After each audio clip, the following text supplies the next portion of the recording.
Bonjour à tous et bienvenue sous le soleil de Las Vegas pour ce nouveau numéro du JTech. Le premier de l'année d'ailleurs, soyez les bienvenus et tous nos vœux. Le JTech, vous le savez, c'est le best-of des vidéos de la semaine sur 01net TV. Et donc un JTech spécial CES 2015, un CES marqué, vous le savez, par une très forte présence française cette année. La fameuse French Tech est arrivée en force, avec toutes sortes d'innovations, notamment dans le domaine des objets connectés.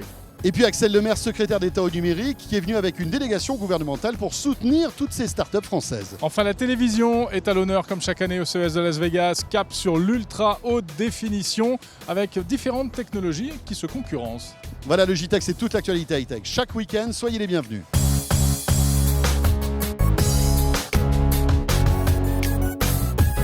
Et c'est parti, nous sommes à Las Vegas, le CES 2015 débute maintenant. C'est ici à l'entrée de Las Vegas, au cœur du désert du Nevada, que tout va se passer. Le petit drone, salut le petit drone. Salut le drone, ah ouais, grand moyen là, hein. C'est le top. Vous avez vu ça? Ah ouais. Bon, comme tous les ans, cette ville va se transformer en temple international de la high-tech.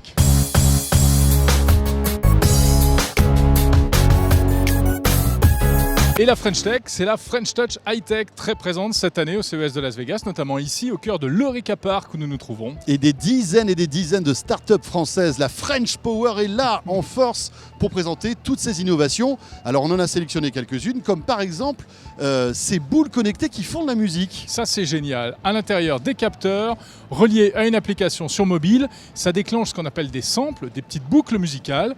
Et là, comme ça, Colomba Sorel en train de créer de la musique mieux que David Guetta. Voilà. Donc il y en avait un qui faisait le rythme et l'autre faisait la mélodie. C'est très drôle et c'est très réactif. Hein. C'est-à-dire que quand vous bougez très vite la boule, vous avez un rythme qui s'accélère et qui est enrichi en fait en rythme. Et la même chose pour toi avec la mélodie. C'est très sympa, c'est très ludique. C'est entre le jeu et l'instrument de musique. Ce qu'il y a de bien, c'est qu'on ne peut jamais se tromper. Il n'y a aucune fausse note et on arrive à créer des morceaux très facilement. Et d'un coup, on se croit musicien. Ça, c'est génial. Et si vous avez froid aux pieds, eh bien regardez cette semelle. C'est génial. C'est une semelle qui va chauffer en fait votre pied. C'est une semelle chauffante, mais qui en plus est connectée. C'est-à-dire que vous allez pouvoir la piloter depuis votre smartphone et choisir la bonne température qui va arriver comme ça sous vos pieds. C'est vrai que ça paraît assez génial, par exemple pour le ski. Et oui, bien sûr. Et ça fait d'autres choses? Et ça fait d'autres choses puisque à l'intérieur vous avez un podomètre, un accéléromètre. Donc ça va calculer vos pas, le nombre de kilomètres parcourus, les calories que vous avez brûlées. Et c'est beaucoup plus précis qu'un bracelet qui est au bras. Parce que là, comme c'est dans le pied, ça va véritablement calculer chaque pas que vous faites. Alors qu'on le sait, avec le bracelet qui est au bras, c'est toujours un peu aléatoire. Hein. Mais mettre la semelle au bras, c'est pas une bonne idée. Oui, ça sert à rien. Et le pied, c'est le pied. Ça, c'est la semelle. 150 €, ça existe déjà. Mais la nouveauté, annoncée ici au CES de Las Vegas, c'est la chaussure connectée. Oui, alors la chaussure chauffante. connectée, regardez ces premières images, c'est une vraie chaussure qui intègre les mêmes technologies qu'il y a dans la semelle, c'est-à-dire ça va chauffer, ça chauffera d'ailleurs à plusieurs endroits de la chaussure, tu vois, si tu aux orteils ou plutôt aux talons, etc. Bien sûr, ça calculera le nombre de pas, etc. que vous faites, et en plus cette chaussure est étanche, donc vous pourrez patauger avec sans aucun souci. Le prix, environ 200 € lorsque ça sortira d'ici quelques semaines, quelques mois. Bon. On termine avec... On reste toujours au niveau de la chaussure finalement. On reste au niveau du pied avec la pédale connectée. Vous fixez cette pédale sur n'importe quel vélo. À l'intérieur, il y a un GPS, une carte SIM. C'est alimenté électriquement par le mouvement de pédale, donc pas besoin de le recharger. Et à quoi ça sert? À deux choses. La première, c'est que si on vous vole votre vélo, on sait que c'est un vrai drame, hein, et c'est un mal qui arrive très très souvent, on vous vole votre vélo, et bien vous allez pouvoir le repérer, le géolocaliser, puisqu'à l'intérieur, il y a un GPS et une carte SIM pratique, vous saurez où est le voleur. Et en plus, ça mesure la distance parcourue, les efforts, bref, tout ce qu'on trouve habituellement sur un tracker d'activité, ça aussi. Donc, c'est français, on n'a pas de prix pour l'instant. Oui, c'est vraiment un prototype, hein, ouais. Mais c'est très sympa.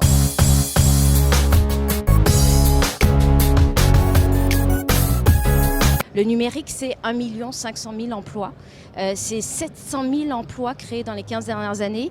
Et encore aujourd'hui et l'année prochaine, 40 000 emplois par an. Donc, c'est rien. Dans un pays 40 000 emplois par an. Attendez, j'aimerais terminer ma phrase, merci. Dans un pays où il y a un chômage élevé, et notamment chez les jeunes, on sait que la croissance et la création d'emplois, elle va passer par l'innovation et que cette innovation, elle se crée notamment dans les startups. Pourquoi je parlais des bouchons ?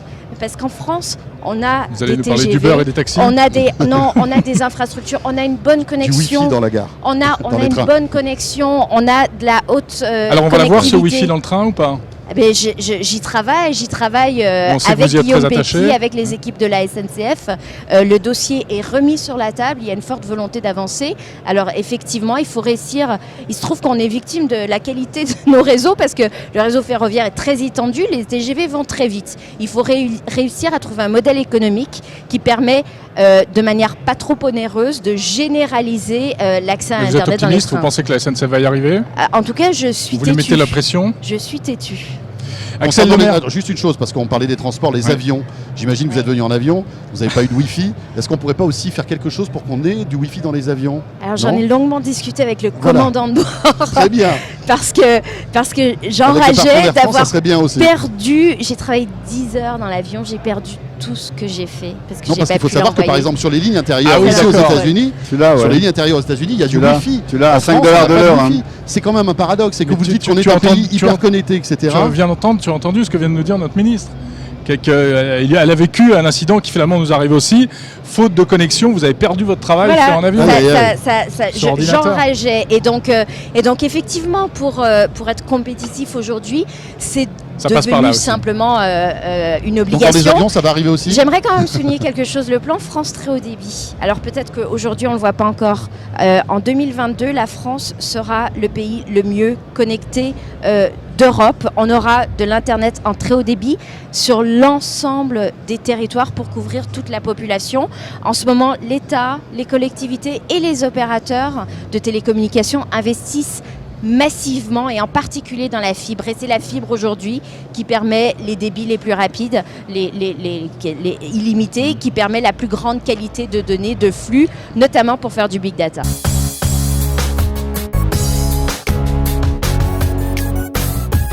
Et oui, alors un autoradio, un nouveau autoradio astéroïde qui est à la fois CarPlay et Android Auto. Donc C'est malin, ça. vous branchez votre smartphone et automatiquement vous avez l'interface de votre smartphone qui monte sur l'autoradio. C'est plutôt sympa. Et puis il y a également un casque audio Parrot, tandis que derrière nous, vous l'entendez peut-être, il y a une sirène, je ne sais pas ce que c'est. Ouais, Hein, ou un Bon, en tout klaxon cas, plutôt. c'est une Enfin sirène bref. connectée, je pense. Donc un casque audio après le Zik 2.0, voici le Zik Sport, ultra léger et bourré de capteurs. Capteurs cardiaques et capteurs de mouvement pour compter le nombre de pas et faire bien plus de choses encore. Voilà, deux objets spécialisés dans le jardin aussi chez Parrot, avec un pot connecté dans lequel vous allez stocker de l'eau et qui va arroser automatiquement votre plante avec une durée d'un mois. Donc vous pouvez vous absenter pendant un mois. Et puis un autre système qui est un dérivé du Flower Power qui va vous permettre de poser en fait une bouteille d'eau remplie dans ce système pour arroser là encore automatiquement vos fleurs. C'est plutôt intéressant. Cette montre connectée qui vous permet d'ouvrir la voiture, Pas ça, mal. c'est pas mal, et même de la démarrer. Waouh, impressionnant. Plus besoin de clé. Plus besoin de clé. Alors ce qui est intéressant aussi, Jérôme, c'est que étant donné que maintenant la clé est virtuelle, tu vas pouvoir créer des clés à l'infini. Si j'ai envie par exemple de te prêter mon Audi, Jérôme, Ouais. eh bien je vais programmer ou ta montre connectée ou ton smartphone pour qu'il puisse ouvrir ma voiture Bien sûr. pendant une période donnée.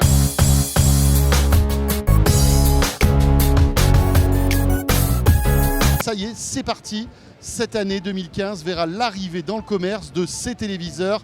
Alors 65 pouces, 77 pouces, là, voilà, hein, Ouais. c'est le choix. Téléconnecté bien évidemment, avec la dernière version de WebOS, très fluide, avec des jeux, une très belle interface. Bon, le et puis alors, oui, alors le prix, j'allais te poser la question. voilà. Il va falloir que j'économise. 10 000 euros. Ça commence à 10 000 euros. Ça hein. commence à 10 000 euros. Voilà. Bon, attendez un an ou deux, Oui, ça va c'est ce qu'on va forcément faire. baisser. On va attendre un petit peu. Ouais. hein. Tiens, vous avez vu, en plus, il y a la version incurvée, mais il y a aussi la version plate, Tout à fait. si vous n'êtes pas séduit par ces téléviseurs incurvés. On vous laisse le choix. Tu le prends quoi, toi? Et je vais le prendre plat. J'aime pas les télé incurvées. Je vois Et pas trop tu es l'intérêt. très classique. Dites-nous Bon. ce que vous en pensez, mais franchement, moi, je préfère le plat. Grosse nouveauté TV chez Samsung cette année, c'est le Super Ultra HD. Alors, de quoi s'agit-il? La réponse tout de suite. Donc la nouveauté en télé chez Samsung cette année, c'est le SUHD. Le SUHD, c'est une nouvelle génération de télé UHD. Donc l'UHD, ça reste une image en 8 millions de pixels.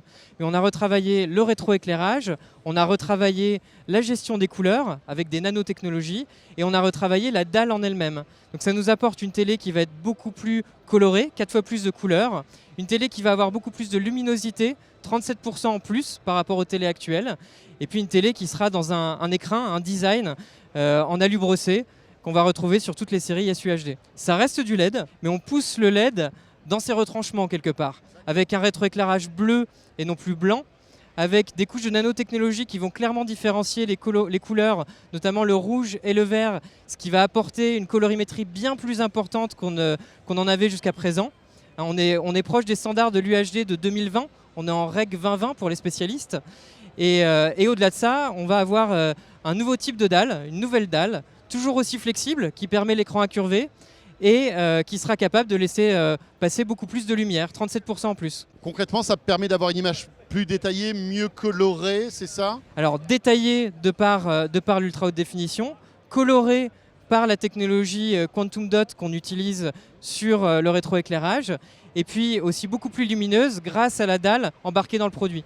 Alors ça arrive cette année sur les téléviseurs haut de gamme Samsung, c'est ça? Effectivement, ça arrive dès le mois de mars sur les téléviseurs haut de gamme Samsung. À quel prix? Sensiblement le même prix que nos télés UHD incurvées à leur lancement l'année dernière. D'accord, donc ça veut dire qu'un 55 pouces super ultra HD sera à peu près à combien? Ce sera à peu près à 3 000 €. Sur les télés 2015 Samsung, sur toutes les Smart TV, on a un nouvel OS qui s'appelle Tizen. Et cet OS Tizen, il est beaucoup plus ouvert que l'OS qu'on utilisait auparavant, qui était un OS propriétaire. Donc Tizen, ça existe aujourd'hui sur les objets connectés comme les montres connectées chez Samsung. Et ça va nous permettre d'avoir beaucoup plus d'interaction avec l'Internet des objets. Alors pour l'utilisateur, ça va apporter d'abord plus de fluidité, plus de contenu. Et puis à terme, ça va lui apporter beaucoup plus de connectivité avec les objets connectés de sa maison. Par exemple, une montre connectée, par exemple, une cave à vin connectée, pourquoi pas.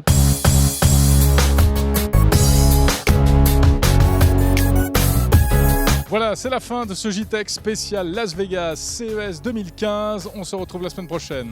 Oui, et puis d'ici là, n'hésitez pas à jeter un œil sur 01net TV pour voir toutes les vidéos qu'on a pu faire durant toute cette semaine folle d'actualité high-tech. Il y en a plus de 30. N'hésitez pas, servez-vous. Salut à tous, à très vite et merci de nous suivre sur 01nettv.com.